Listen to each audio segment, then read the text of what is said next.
Hello, Lucy. Thank you for joining me on the Well Vegan Travel podcast. Hi, it's so nice to be here. Thanks for inviting me. Oh, you're welcome. I'm really pleased to talk to you today because we're going to be talking about budget travel and some tips that you have as somebody who travels full time, some tips that you have on how people can travel more long term, more cheaply. And these are really great tips. But before we get into that, Lucy, would you mind telling us a little bit about maybe where you are and what Sure. you do in the vegan travel space? Absolutely. My name's Lucy, and I'm from the US on the East Coast in Pennsylvania. But I've always loved travel, and I've been vegan for the past 4 years almost. Over time, those two passions kind of just merged together. And I decided to travel full time and work remotely and just cook along the way and find the best vegan restaurants wherever I go. And it really turned into a hobby. Like it was a priority when I was traveling, like what vegan restaurants can I find? So I just started a little travel blog called Wandering Vegans. And I just share information on there about vegan food you can find on grocery stores, the best restaurants you can go to, airport snacks that you can find, and things like this. So just sharing my love for veganism and traveling.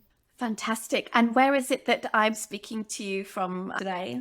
Currently in Amsterdam right now. We're right in the city center, which is lovely, and we're house sitting, which is something we'll talk about. But yes, Amsterdam. Fantastic. What is it that you are doing to work remotely? Because I know a lot of people are interested in pursuing this kind of work, but what you do might inspire other people to work remotely as well and travel full time. Yeah, of course. I do freelance English teaching. I've been teaching English to pharmaceutical professionals online since November of last year. That's been really great. I get to meet people all over the world and just help them with their English skills so that they can improve for their careers. Then the other thing that I do is content creation for some small vegan businesses, one of which being the Vegan Stay, which is an awesome vegan travel company. I help them kind of collaborate with sanctuaries and things like this. Wonderful. Those sound really amazing ways to travel the world. Really Definitely. cool. Okay, so Lucy, why don't you share your two tips? They may not sound like many, but they are huge. So why don't you share your first tip with our listeners? Yeah, so my first tip for budget travel is house sitting. This is a excellent way to travel, and we've been traveling like this full time since the spring of 2022. So we've been doing it for a few months now, and it's quite lovely. You get to stay in somebody's house and take care of their home and their pets while they're away on vacation or away for work. And they can last anywhere between a weekend and a month. It's just up to you and where you want to go. It works a little bit like Airbnb, only it's a free exchange, but you just put in the destination that you're looking for and the duration or the dates that you're looking to travel. And then you just find profiles that match that and reach out to the person and see if it works for them and for you, and you go stay. And this is really lovely because it is the free exchange. So you save a lot of money, because we all know that accommodation can be expensive when you're traveling. So if you're younger, like me, or if you're just taking a break from work, maybe like a year off, a lot of people do to travel, this is a really great option. And it's really cool because you can hang out with the pets and you live like a local, which is super special. And you can find really great locations. Like right now, we're in downtown Amsterdam, which is super special. And you have a whole kitchen to yourself, which is something I'll get into in a bit, but it gives you the opportunity to cook while you're traveling and be healthy by eating in when you're traveling full time and you don't want to eat out 24/7. So it's a really lovely experience. So, may I ask which platforms you use for your pet sitting and house sitting? Because I know there are a few different ones. Mhm. So I use trusted house sitters mainly now because it's international. And since we're in Europe, this is where you can find a lot of sits. When we were in the US, we used House Sitters America, which is same idea, but it's just for the United States. It's very densely populated. So if you're traveling around the US, that would be the one to use. So, how is it that you register for these sites? Do you have to pay any money? What is it that you can do to make your profile pop? and make it so that people will want you to sit for them? Because you've done quite a few pet sits already or house sits Yes. already. So you must be doing something right. Yeah, so when you're setting up your profile, you do have to pay an annual sign-up fee. I think the House Sitters America is $25 for the year, and Trusted House Sitters, I think, is like 50. I'm not sure. There are different plans that you can buy with like different perks. We just got the most basic one, and it's been working for us. But to make your profile pop, it is mainly to house sit people's pets, right? So if you have any pictures with pets, just showing that animals are comfortable around you, that's a really big plus. We were already traveling and hiking a lot, so just to show our personality, by we, I mean I'm traveling with my partner, my boyfriend and I, so we just posted pictures of us on hikes and out getting vegan food and things like this just to share more about our personality through photos. And then it just gives you the opportunity to write about your experience with animals. You want to basically portray that you're reliable, trustworthy, things like this. And then we always write that we're happy to provide references or meet for a video call because this helps everybody feel more comfortable. And of course, as you get started, you don't have as many, but it's really great to have references. And on both of these sites, you can get references from past sits. So they kind of build up over time. All the house sitters we've been with are super great about leaving a really detailed review about our stay. So that really helps build up momentum for the rest of them. So you've done 15 house sits, you told me before we press record. Where have you managed to house sit? So when we were in the US, we did a mini East Coast road trip. We were kind of bouncing all over, but it was fun. So we were in South Carolina, which was great. It was in the early spring, so it was like great temperature for them in like the 70s, which is Fahrenheit. I don't know in Celsius, but it's very warm, but not too hot. There's great hiking there, really serene, like lots of lakes. It was awesome. Then we were in Boston, Massachusetts, which is a very cool hot spot to visit in the US. Lots of vegan restaurants, cool historical places. And then we were in Chicago for a bit, which was one of our favorites. We were near Lincoln Park area. It's very bikeable. Again, lots of vegan food. You can see Lake Michigan. Very cool. Then we started our Europe tour. So we started in the UK and we house sitted all through the UK. We were in Edinburgh, which was spectacular. It was a mystical, lovely storybook city. Then in Aberdeen, the city itself is more quiet, but it's really centrally located to amazing outdoor places like along the coastline of Scotland and into the forest a little bit. So that was very special. And then we were all over England, a couple sits near London and Brighton and in Manchester.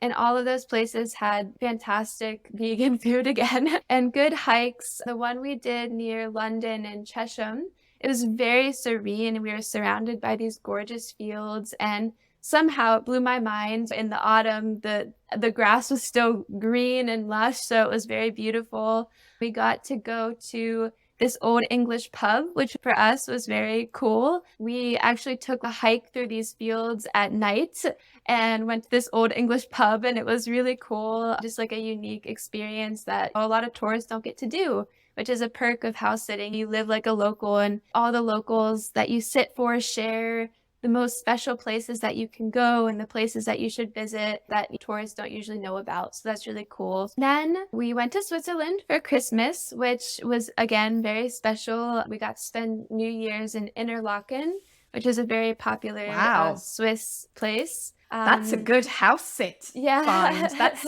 great. Well done. Yeah. Interlaken at Christmas. Yes. Accommodation there is so expensive at that Oh time my of year. goodness. Yes, it saves so much. And we got to see some really cool cultural stuff. They go through the city at that time and ring these like big bells and wear these scary costumes to scare away like the evil spirits from the cities. They do it the longest nights of the year. So that's pretty cool. Right now we're in Amsterdam, which has been one of our favorite ones. We're right in the canal center.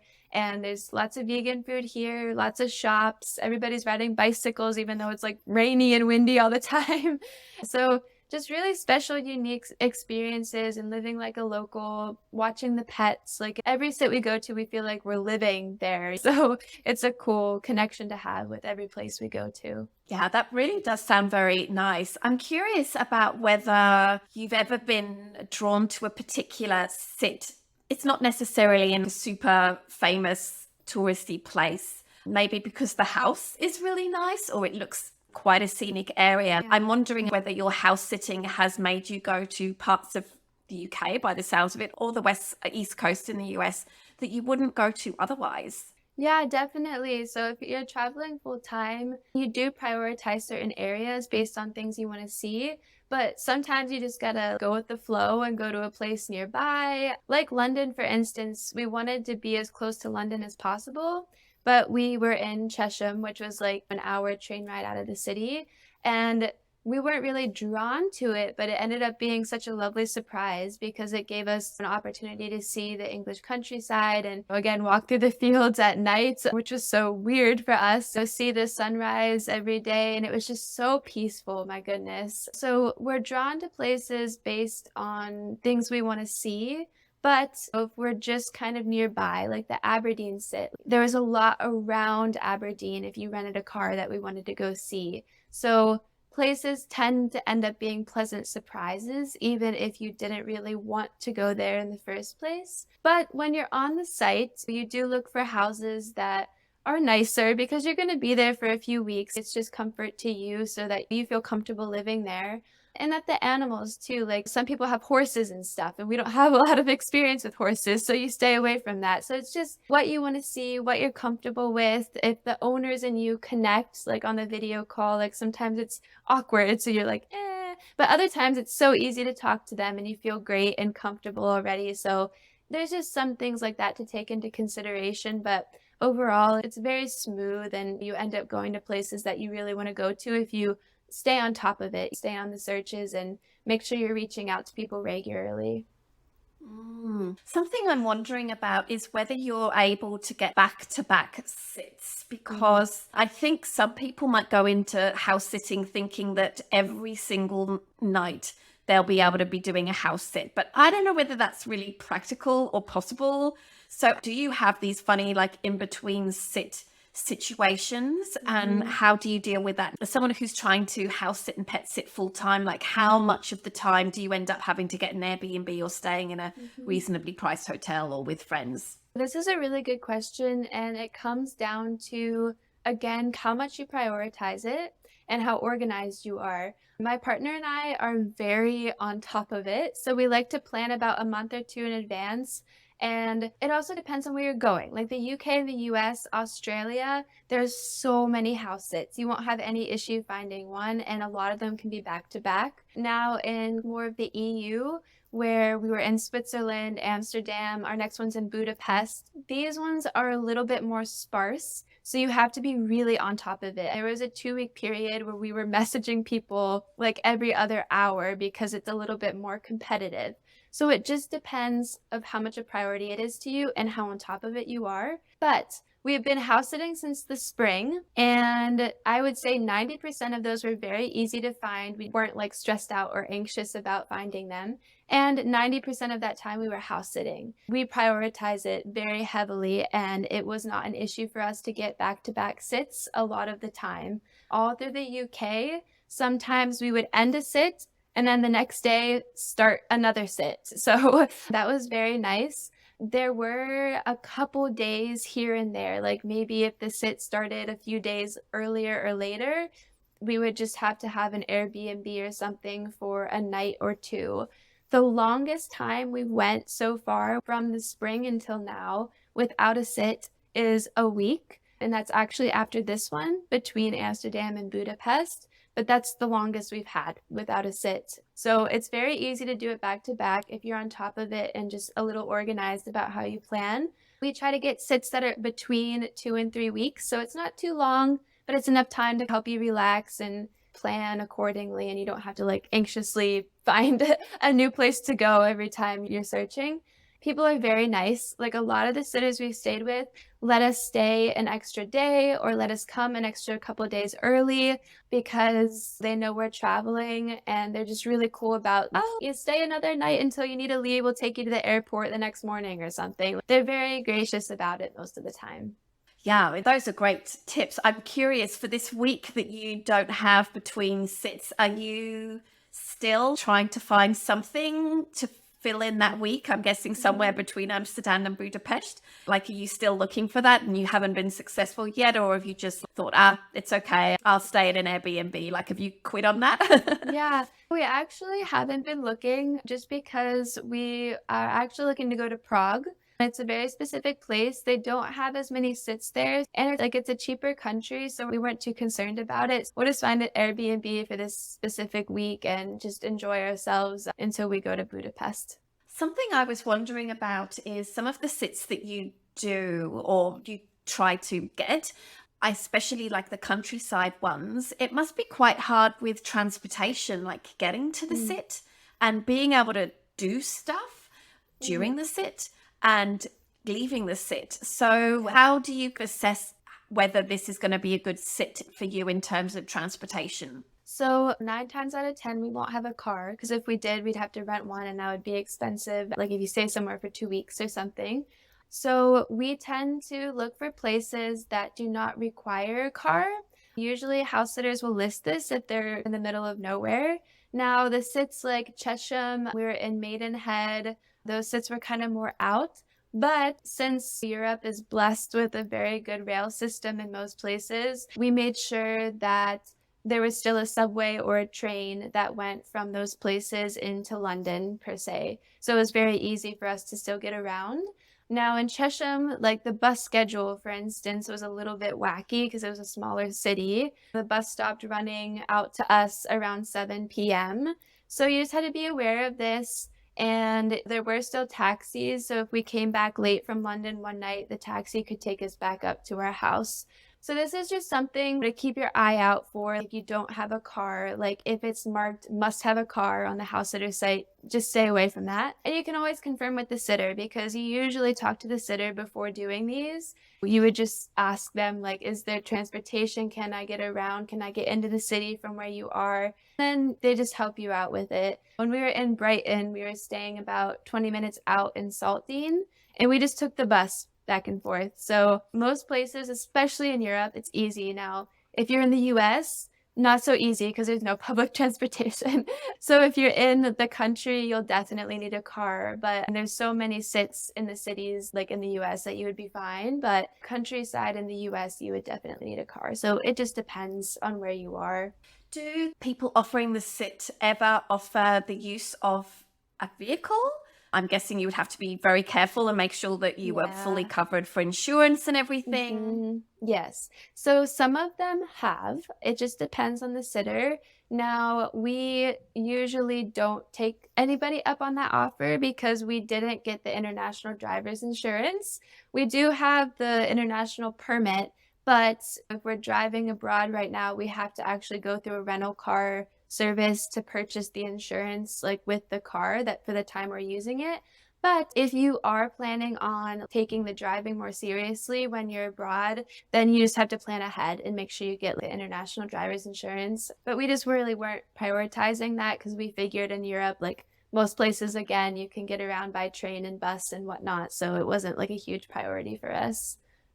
Yeah, I mean, that's a really good point. I didn't actually know that there was such a thing called international driver's insurance. That's new learning Mm, for me. And I think this is a surprise to many North Americans because often in the UK and Europe, if you drive somebody else's car and you're not a named driver on that person's mm, car, then you're not covered at all. That's, right. I think, quite different from North America, where you can have somebody else drive your car occasionally, and sometimes you can have anyone driving your car at any time. So Yeah.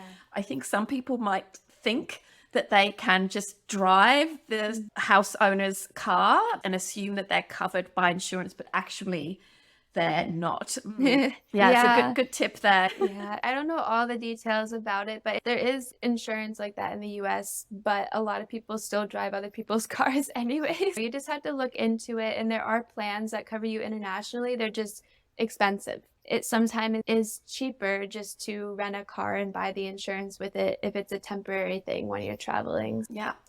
You might not know the answer to this question. I happen to because I dug into this a few months ago. But, like, what happens if something goes wrong in the house sit? Let's say, for example, an accident could happen where if you had a fire and you were deemed to be legally liable Mm. for this, and maybe it didn't even just damage the homeowner's property, but maybe it spilled onto neighboring properties. How would you deal with that kind of situation? I actually don't know too much. I feel like I should probably know more. I do know that with the trusted house sitters, there are different insurances that come with like the plans that you pick. Like one of the plans we were looking at would cover like if a house sitter were to cancel right before the sit, you actually get some money basically to help you pay for a stay within that time that you were supposed to be sitting. But when it comes to damage, I don't know. If it was caused by us, I would guess that we would be liable for it.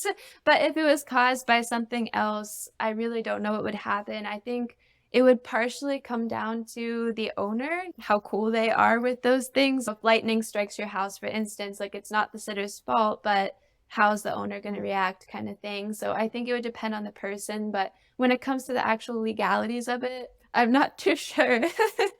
I had an incident in my house, which means that I'm like really highly sensitive to it Mm, and not connected. My niece came to stay with us, and she wasn't the person that caused the issue at all because of a situation that happened to me that I dug into this a little bit more. And I'm a renter, so mhm, I have tenants insurance here yeah. because I had my niece staying at my house while I was away for a longish period of time. I called up my tenants insurance because I knew that my niece probably wouldn't have like a personal liability insurance. And I think with travel insurance, there is a lot of personal liability in there, Mhm, but I wasn't entirely sure that my niece had personal liability insurance because she's a young person and she's sort of flitting around to different places at the moment in this time of her life, which is entirely reasonable. I contacted my tenants insurance, and this is something that maybe house sitters should consider doing, is making sure that people that stay in their house are actually going to be covered under their policy, even if that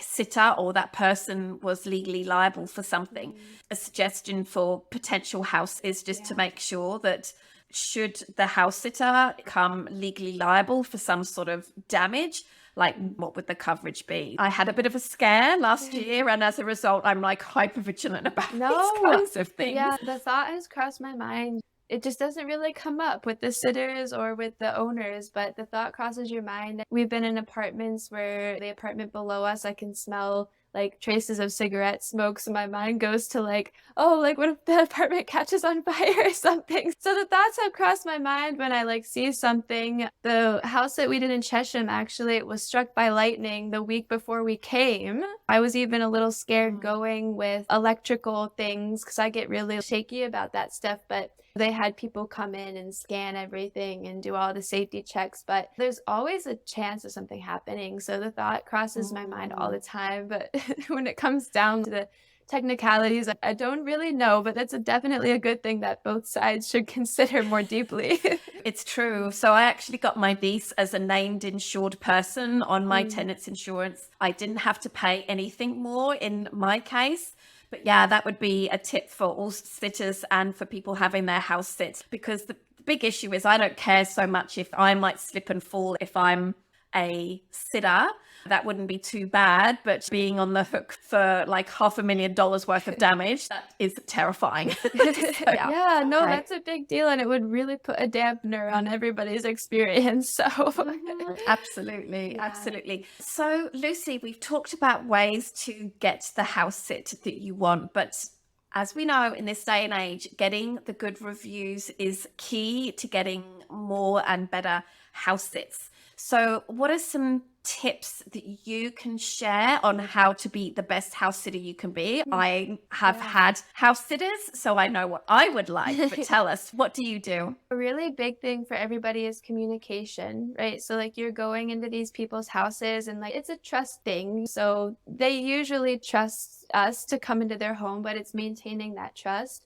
So especially like the first few days that we're here, we like to just check in, send a picture of the pet like playing or out in the park if it's a dog or something like that. Reassure the house owner that the pet is comfortable with us and feeling happy and calm and things like that. So providing just some check-ins is really good. And then as the sit goes on, I don't do it every day, maybe like every other 2 days, or if they text us, respond promptly and just let them know that everything's okay. So communication's a really big thing. Following through with your word. I've heard a lot of house sitters that have had really bad experience where the house sitter just leaves or cuts the sit early or something like this or shows up late. So following through, like they're relying on you. So make sure that you're there on time and you leave the time that was agreed upon. This is a really big thing and it seems self-explanatory, but some people, I think they don't take that part seriously, and that's something to take seriously. Being clean. This is a really big thing. I am kind of anally clean myself. I keep the house clean the whole time we're here, but I try to live by my mom's rule. When I was a babysitter, she would always tell me, leave the house cleaner than you found it. That's something we always do. Just make sure that it's at least as clean as it was when we came, but even cleaner is a bonus. A lot of the reviews we have always say they left the house super clean. And I think that's about it. Following through with your word, communication, being clean. If something happens to the pet, like if they're feeling sick or something, update the owner immediately. Just being reliable, responsible, organized overall is just a really good thing.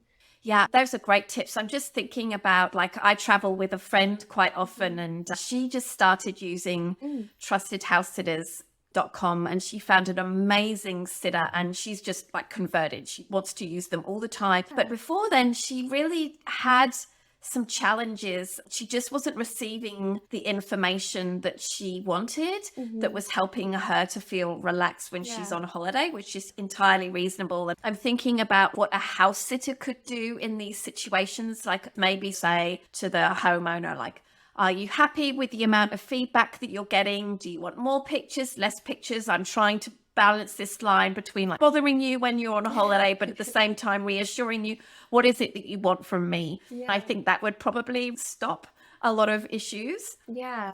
I think that's something we usually ask at the very beginning, like when we get on the interview more or less with them. We don't even have to ask it sometimes. Usually they'll just say what they're looking for, or they'll talk about a bad past experience. So then you kind of reassure them that you'll make sure that this experience is better for XYZ. But if they don't talk about that, then you should definitely ask them, how many updates do you want? Or is there anything specific we should know about the pets? Just asking those kinds of questions at the beginning reassures them that you'll be the right fit for them. Have you ever had any things go wrong on a house sit? I'm thinking like an animal gets sick and dealing with that. That's just one example. Has anything bad happened so far? Luckily, no. We've had really good experiences so far. We've been really blessed with that because there are a few house sitters I know that, for instance, one of them, like the cat that they were supposed to go house sit, died 2 days before they were going to get there, which is really Oh, horrible. But the owners were still really gracious and let her come anyway. So that's really cool. But things like that happen. The worst experience that we had was a couple pets that didn't really seem properly potty trained. So okay. that was like one awkward thing. The one big downfall, honestly, as a vegan, is you're feeding pets more often than not. Traditionally, they eat meat and things like this. So every once in a while, we had to serve some things that we weren't super comfortable serving just as vegans ourselves. But this was very few and far between. Most times people just have like dry pet food, which isn't the most offensive thing to us. That's really the biggest thing that we struggle with mentally sometimes. But other than that, it's been very smooth, very easy, not bad at all when it comes to things that could have happened with a pet. Do you write that you're vegan on your profile? I'm curious because I'm thinking from a house owner's perspective that you would might assume that this person really did love animals to be Yeah, vegan. But yeah. then on the flip side, maybe they might not want you to stay just because you're vegan. So I'm curious, what's your stance? So we do have it on there. I took it more from the perspective of we're animal lovers kind of thing. I don't think that everybody reads the profile in detail. Like they don't necessarily remember that detail. Ours is pretty extensive just because I like providing more than needed in this circumstance. A lot of times they'll look at your profile, really like you, you'll interview, everything's good. But then that sits a month from now. So they forget those details sometimes. They fall through the cracks. Now, we have had some extremely nice house hosts that asked us ahead of time, like a couple weeks before we came, "Do you have any dietary restrictions, like vegan, gluten-free, things like this?" And when we got to the house, they had some vegan snacks already there. One of the most gracious sitters had a vegan cookie dough mix for us, a vegan wine, some vegan Wow. cheese and butter in the fridge all ready to go. So that was lovely. And then we had a couple sits where they actually prepared us a meal when we got there. So, like our Edinburgh sit, for example, she was so sweet. Like, she cooked us these vegan bacon burgers with homemade sweet potato fries and a salad. Like, super Wow. nice. So, yeah, that's not every scenario, but some people are just very considerate in that way and have some stuff prepared for you. That's just been really, really nice and like a good homey personal touch from them to show that they appreciate that you're there taking care of their pets. And so that's been really nice. Oh, fantastic. Mhm. Yeah, it really does sound like such a great way to see the world. I just wanted to add, because I know trusted house sitters fairly well, because I've had a few sitters come and look after my cats when I was living in Thailand. Something that I thought was really, really cool was that they have a vet on standby 24/7, I believe. So if a sitter has a health concern about one of their pets that they're looking Mm, after, you can actually reach out to a vet and they will get back to you. I believe wow. that's a service that they provide, from what I know. Maybe I have old information. I haven't looked into it much only because usually the sitters will provide and write down the vet information for you, like the dogs or cats, like personal vet. That's usually something that's always provided. And normally they'll also provide like a 24-hour vet number or something like this. So usually they already have that written down. So I wouldn't even think to look at that on the website, but that would be so helpful because not everybody thinks of it just because nothing usually happens with your pet. So you might not think of it. So that would be really helpful as a kind of security blanket. Wonderful. Okay, great. Let's get on to our second tip. Can you tell us about your second tip for long term travel on a budget? Yeah, so the second tip is kind of an attachment of the first. So with the house sitting, we have access to a full kitchen instead of staying in a small place with just a couple burners or a microwave or something. So we take advantage of that and we cook meals for ourselves quite frequently. As full-time travelers, this is a huge budget thing, but it's also a health thing, right? Like eating out, finding vegan restaurants, it's so fun and delicious, but eventually it starts to feel like too much. So you have the salt and the heaviness of the food, like it can become very overwhelming. So, from a health standpoint, it's very refreshing and it's awesome for budget. Between the two of us in a country priced like the US, we spend like 150 per week on groceries and we keep everything very whole foods based. Like we're eating soups, homemade pastas, not the pasta itself, but we make our own sauce and things like this, oatmeal in the morning, yogurt bowls in the morning, different kinds of salads and stir fries. So that when we go out, it's more rewarding and we can get a burger and a milkshake or something. So it helps us save money and just helps us stay a little bit healthier as we're going along. I'm curious because this would be quite different in an Airbnb, which would also maybe have a full kitchen. Mhm. But a house sit, I bet they have like all of the condiments Oh, as yeah. well. I imagine that they say use spices, use these few things. Yeah. Don't drink our $100 bottle of champagne, Yeah. please. Because this is often a big expense when you are cooking for just a few days, is that you have to buy a bottle of olive oil or you have to buy Yes. all of these spices Mhm. to make food that's enticing and delicious, that makes Yes. you actually want to use the kitchen. Mhm. So this is a really lovely benefit as well. Definitely. Yeah, and even depending on the Airbnb, we have been in some where it's just a kitchenette or you don't have an oven sometimes, like if it's in a smaller apartment. It's just like you said, you have access to all the spices. When we do stay in an Airbnb occasionally, it's like go buy a bottle of olive oil and then you end up wasting all of it because it just stays there. Hopefully for the next person to use, but it really helps on that kind of matter. And also the cooking supplies. We have all the dishes. Today I made a banana bread, which was so great. I had that accessible to me and all the different cooking ware that you could ever possibly need. The house that we did in Brighton, she was a personal chef. So she had everything you could imagine. We were there over American Thanksgiving time. So we made our own little Thanksgiving meal, like these little mini vegan pot pies and these baking dishes and stuff. That's been fantastic too because we just have access to everything. Whereas an Airbnb or a hotel, like it's very minimal or none at all.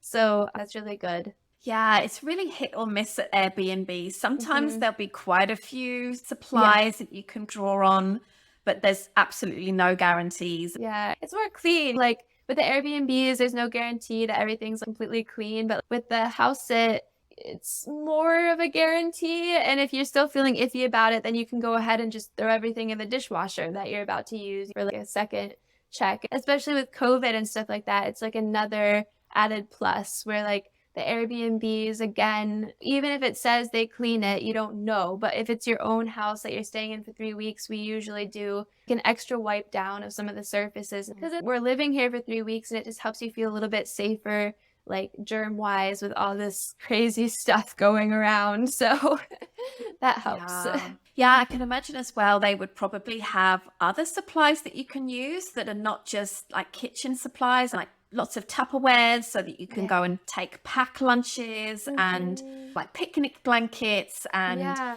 all of these other kind of supplies that would just never be in an Airbnb. No, and the Tupperware is super helpful because we do meal prepping usually, where we'll cook enough for at least like 3 days to save us time with cooking and stuff. Because when you're traveling, you don't want to spend all your time cooking, and we do work online too, so we have to balance everything. We usually cook enough and then just store it away in some of their containers in the fridge and eat it the next 2 or 3 days. So that's really helpful too, because again, on an Airbnb, there's never containers. There's pots and pans sometimes, but not containers. So that's good. You never know how to store it. Like in an Airbnb, if there's extra, just put it in a bowl and put it in the fridge. And it's not ideal, but it works.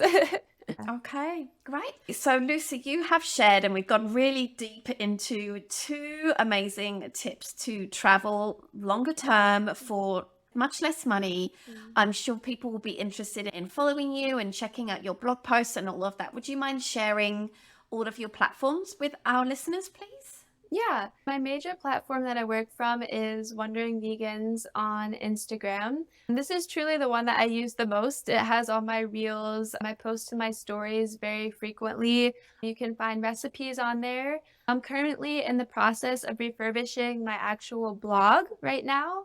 But as of now, you can go on and see reviews of recent vegan cities that I've been to and all my recipes. Eventually, this will be changing to just the simple recipes that I use while traveling. But right now, it has all the recipes that I've ever made. So if you're looking for fast vegan food or vegan desserts or anything like this, you can find it on there.